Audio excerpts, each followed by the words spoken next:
Dragi moji gledatelji, znate šta, ovi, dobar dan. Najprije vam želim dobar dan. I kako uvijek najavim gosta, da vi znate kojega gosta imam, da vi znate kako, da vi znate. I uopće ne znam kako ću najaviti. Jedan čovjek o kome svi govore, znate šta, danas kad sam se malo raspitala, niko nije rekao da je loš, nego svi govore, ajme Škoro ti je gost. I mislim, šta ću sad, evo, došao nam je naš Škoro o kome svi imaju samo riječi i hvale. I uopće ne znam zašto, mislim, jer ga ne znam dobro, a možda kad ga puno bolje upoznam, možda ću ja isto reći da je fenomenalno. Dobar dan. Dobar dan i hvala vama i hvala ljudima koji su to rekli. Ja sam potrošio nešto malo novaca na to da ljudi to kažu i hvala im puno. Ne vjerujem baš da je Jerko Rošin da ste potplatili njega, on mi je danas, reka mi je toliko o vama divno, o tebi, ajde što ćemo sad glumatati, jel tako? No, normalno. I reka mi je jedino da te pitam kad ćete ponovo pivat, di si to piva s njim? Mi smo radili jednu priču zajedničku, odnosno on je napisao krasne dječje pjesmice. To je jedan segment u kojemu čovjek misli da ne možeš napraviti nešto novo, ali Jerko je uspio u tome, on je tim pjesmicama pristupio na jedan drugačiji način i recimo kad pjeva o ježincu, onda ne pjeva iz pozicije djeteta koje se ubolo na ježinca, nego pjeva iz pozicije ježinca kome je neko dijete stavši na njega pokvarilo frizuru. Meni se dopalo to kako on to radi i onda smo, moja ekipa i ja, radili kompletno, dakle, i aranžmane i produkciju. Murčika je to odradio, ja sam prvi put u životu s ovim svojim glasom išao pjevati te dječje pjesmice, ali čini mi se da su to djeca dosta zgodno prihvatila. Ono što je najvažnije, Jerko je dobro prihvatio. I to su čudnovate pjesmice Jerka Rošina u izvedbi mojoj. Slušaj, ti spremaš novi album, jel da? Ja sam ga već spremio. Spremio si ga?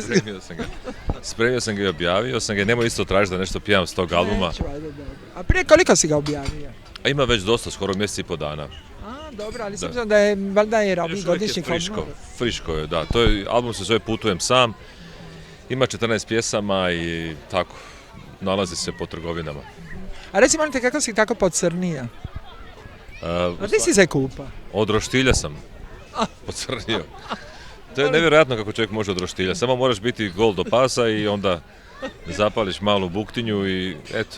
Znači, ovo doli ti je sve bijelo, samo si do pasa pocrnio. Da. Hoćeš pokazati poslije?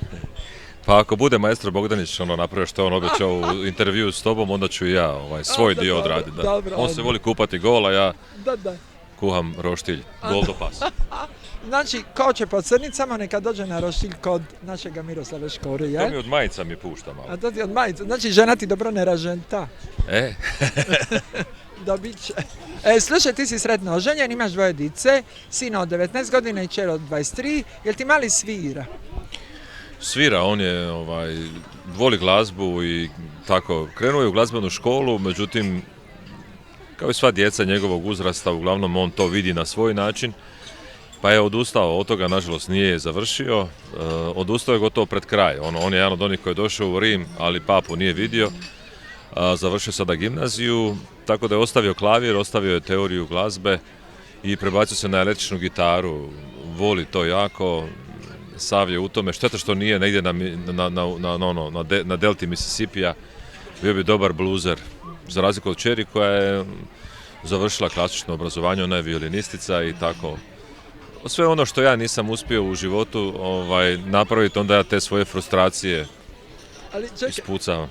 Ali čekaj, molim te, ali može on svirati isto od momenta da zna svirati klavir, ona violinu i da tebe prate, da napraviš neki koncert, šta znam, nešto šta još niko nije napravio. Jesu oni nastupili sa mnom i Ivana je nastupila sa mnom jedan puta, više nije poslije toga, a on bi stalno, on to voli, nije on da ne bi, međutim nije to dobro za njega, bolje da on traži neki svoj put. I osim toga, glazba kako je ja vidim, to je vjerojatno vrlo staromodno i za njih je onako prekonzervativno, preobično, tako da treba njih pustiti da oni idu svojim putem. Dobro, evo dok oni idu svojim putem, mi ćemo jednu malu reklamicu napraviti.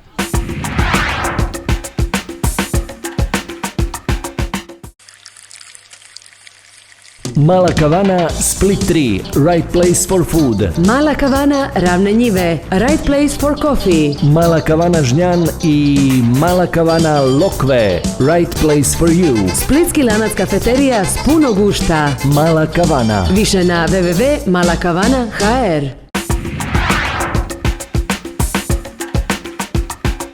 Na radost svih, Miroslavu Škor. Ja sam pod ovom reklamom se ipak sjetio da se bar Bajerko ne naljuti na mene. Mi jesmo snimali to prije 2-3 godine, ali pjesma se zove Duboka uvala, pa ako ti dopustiš, mogu ti to otpjevati? Da pače. Dobro. Duboka uvala, malu barku zvala, da se u njoj skrije, dok još kasno nije. A barka zbog oluje, uvalu ne čuje, pa se dalje bore, ona vjetar more. Ajme, super. Jeste vidjeli? Ali naš Jerko Drage stvarno... dječice, laka vam noć, popijte svoje mlijeko. Kad ovo ide? U 9:30 uvečer. Onda ostanite još malo budni.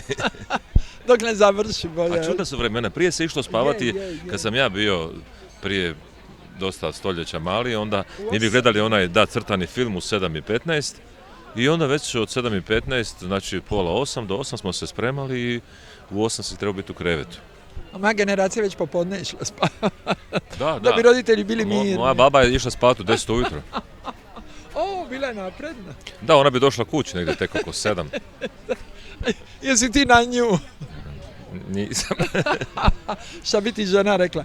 Molim te li ovako sa ženom, je li znaš otići, hoćete uzeti neke praznike, ono da malo imate, da idete na more, da šalite na Hvar, Bračovo, jel imaš jahtu? Nemam. Ajme, ti si onako, ajme bida, nema jahtu. Nemam. Ne. Pa mi smo u principu cijeli život na godišnjem odmoru, jel? Kako se to veli, nama je svaki dan praznik. Šta znam, ne treba mi baš neki poseban povod, osim naravno rođendan naše djece.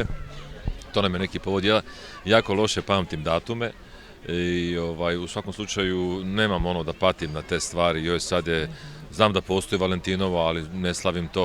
U krajnjoj liniji, nekad u neko to moje vrijeme, kako sam ja govorim, to baš i nije bio neki praznik. Tako da ne znam ni kad je Dan Svetog Patrika, ne znam kad je Halloween i ostali A šta je danas? hrvatski praznici. Danas znam. Danas znam, da, danas dan domovinske zahvalnosti. Pamtim zato što znam gdje sam bio točno 5. kolovoza 95. godine. Dakle, to je nešto drugo, ali mi smo izgubili jako puno toga, sad malo teži odgovor na vrlo jednostavno i glupavo razmišljanje moje. Dakle, nemamo mi više osjećaja pripadnosti ničemu, niti nekakav sustav vrijednosti kvalitetan, tako da, nažalost, nemamo nekakvog praznika kada bi, ne znam, izvjesili barjake, kada bi osjećali nekakav nacionalni ponos. Mi kao narod, dok recimo imaš zemalja koje se znaju okititi vrlo dobro, a u principu su, što bi se reklo, melting pot, dakle, osvukuda su. Ali dobro, takvi smo, naš sustav vrijednosti je poremećen zbog toga što osnove našeg društva ne funkcioniraju, mediji su nam kakvi jesu. Uostalom, mi smo takvi kakvi jesmo i ne kaže se uzalud da svaki narod ima vlast kako zaslužuje, svaki narod ima i televiziju kako zaslužuje i ugostiteljstvo i sve drugo. Dobro, ili misliš Tako da smo mi stalno na godišnjem, moja žena i ja. Super, ali znaš da ima puno ljudi što ne rade i oni su na godišnji, samo ne znam od čega žive. A to je ono zanimljivo u našem društvu, recimo, ja sam svojevremeno, sjećam se kad i u Americi gorivo skočilo nekoliko centi. Pa su štrajkove. To je bilo strašnoga belaja.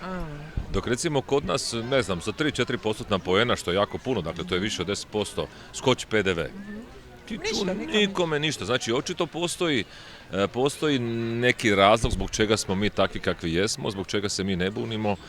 Neko kaže da je to u mentalitetu našeg naroda tako da mi nemamo tu naviku izlaska. Nije istina, svašta mi možemo napraviti. Ja sam vidio 90. godina, s početka 90. kako baš je to u Splitu. Čovjek goloruk skoči na tank.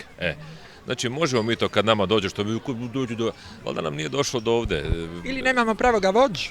Pa ne samo to, nego mi jednostavno, čini mi se, kad pogledaš malo, imamo jednu surogatnu situaciju gdje jedan mali broj ljudi koji sad kao nešto radi u realnom sektoru uzdržava jedan ogroman broj ljudi koji se nalazi i u državnim aparatima i u državnim poduzećima i umirovljenicima. Meni nikad mi ovakva emisija nije bila. Ja sam mislila kad dođem s tobom da ću se zafrkavati cijelo vrijeme. Ovo je zafrkancija. Ja mislim da od toga nema veće zajebancije. Mislim, ruku na srce, jer ako ovo nije zajebancija, cijeni gledatelji, ja ne znam šta je, naša cijela država je zajebancija. Stvarno. Aha. I ja ne znam, mora biti stvarno da je napravljeno u zajbanci. Kako je sve pošlo. Evo da se ipak smijemo o Tako tome, je, šta bravo, ćeš? na kraju. Pa da. Slušaj, kad više ovako ovdje žnjan i ovu malu kavanu i ovo, je li stvarno ovi, pogledaj svita krcato, pari mi se, šta ti se čini, di smo ovo Copacabana, di smo Di ti se ovdje? pari, to sam ja zove znao, da pari mi se, di ti se pari. Di mi se pari, pari, Da, pari pari mi mi se. se, pari mi se. A dobro, Pa znaš, to je ti lijepo. sve razumiješ, jel tako dalmatinski? Ja sam, da, Ti ja si sam, poliklot. ja sam se jako dobro slagao s dvoje Dalmatinaca u svom životu. To su bili moji pokojni roditelji, tako da A čekaj, odakle su ti? moji roditelji su iz Imotske krajine, oboje. I tako negdje tamo davnih godina, moj djed je još došao u Slavoniju, pa onda moja mater i onda su se našli tamo. Oni se osjeti. Kako su se, Da. I onda sam se ja rodio u Osijeku i kad bi ja znao reći svojoj pokojnoj materi, ono, znaš kako pitaju malu djecu, uvijek glupa pitanja. Kaš se ženi, to je najbolje, jel? Pa jel imaš curu? Pa i onda svi su ti pametni, svi ti govore kad si ti mali, govore, šta je, kaže, kad sam ja bio tvojih godina, ja sam mogao kravi rep, ja sam 40 km, lažu naravno, nije mogao kravi rep, 40 km sam išao u školu u jednom smjeru i znači, i onda glupo pitanje, naravno, kao šta si ti, jel? Onda bi ja, šta ja znam, tako sam čuo, onda sam ja govorio, ja sam Slavonac i moja majka je mene povela u stranu, rekla me, sine, ti si Slavonac, da, rođenjem, ali ti si Dalmatinac, pa sam ja rekao, pa mama, ali tu sam se rodio, veli ona, a šta, da si se rodio u avionu, bio bi pilot. Tako da sam ja davno shvatio da sam ja jedino moj mogući prostor u kojem se ja stanim, ja sam mali frustrirani Hrvat. Jer su mi uvijek u Dalmaciji govorili, ajde kad igramo briškulu, a bolje igramo od njih. Ajde Slavonac. A u Slavoniji su mi govorili, što to je Dalmatinac, kaže, pa neće on nama tu nešto piva. Tako da, u principu je, mislim da je moj put najbolji, doduše najteži. I tako da ja razumijem sve to skupa jer sam jako mali još sa svojim pokojnim djedom čuvao kravu. To isto je bilo zanimljivo, mi smo čuvali kravu, krava je bolje znala naći put kući. Je li davala mlika dosta vaša krava? Nije nam davala ništa, morali smo sve, must. Sve da... Dobro, slušaj me. Je li voliš vino? Popijem tu i tamo vina, da. Dobro. Ne previše, cijenjeni gledatelji, to nije dobro. Pinkicu popiti ove za krv. Apsolutno, Znači, da. ko je ovo Znači, šta ne ti... više od boce. Evo, mala kavana. Čekaj, oprosti. Mala kavana te časti sa bocom vina. Evo, dragi gledatelji, sa ovom bocom vina što je mala kavana poklonila normalno. Ne poklanja baš svima, ali ovako specijalnim gostima. Ja sam iz daleka pa mi treba. Da, sreća da ne vozi auto, ali ima šofera, ali tako? Nemam, vozim auto, ali nikad ne pijem dok vozim. Uvijek stanem sa strane i popijem onda tek. I onda tek. Dragi gledatelji, eto ga, mi bi završili emisiju. Hvala puno Škori i stvarno ga Dalmacija voli, svi ga vole, ja nisam čula, evo, nemam pojma, stvarno si famozan. I doviđenja, dragi moji gledatelji. Živjeli, adio Bog. Adio.